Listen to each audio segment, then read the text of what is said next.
God's instructions for his dwelling continued with sacred details that revealed how his people were to maintain fellowship and holiness in his presence. After the priest had been consecrated and the altar sanctified, the Lord turned to the final elements that would complete the pattern of worship within the tabernacle. The Lord said to Moses, "Make an altar for burning incense.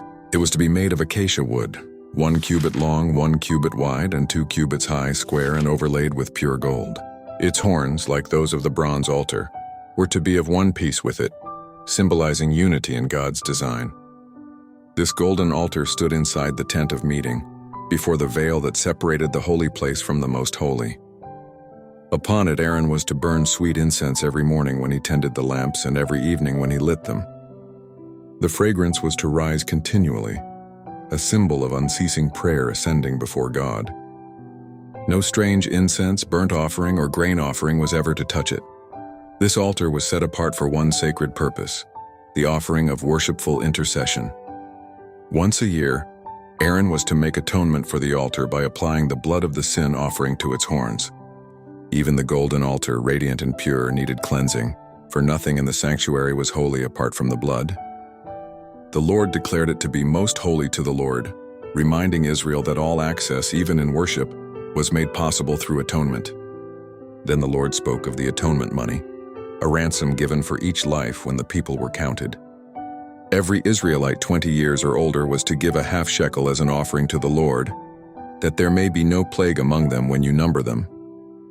The rich were not to give more nor the poor less. Before God, all stood equal in need of redemption. This silver was used for the service of the tent of meeting, a continual reminder that every life belonged to God because of his saving grace. It was not a tax but a symbolic ransom, each coin a testimony that life was spared and sustained through divine mercy. Next came the command for the bronze basin. It was to be placed between the tent of meeting and the altar, filled with water for washing. Aaron and his sons were to wash their hands and feet before entering the tent or approaching the altar, lest they die. Cleansing preceded service.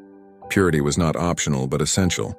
The basin stood as a perpetual reminder that those who serve must be clean, for the God they serve is holy.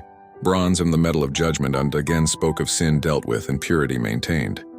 Then God revealed the recipe for the holy anointing oil, a fragrant blend of myrrh, cinnamon, cane, cassia, and olive oil. This oil was sacred, used only to anoint the tabernacle, the ark, the table, the lampstand, the altars, and the priests themselves.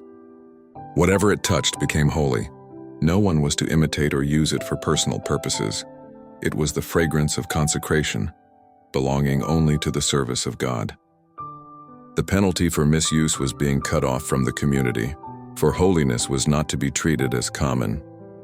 Finally, God described the incense blend to be burned upon the golden altar. Equal parts of fragrant spices like stacte, onycha, galbanum, and pure frankincense.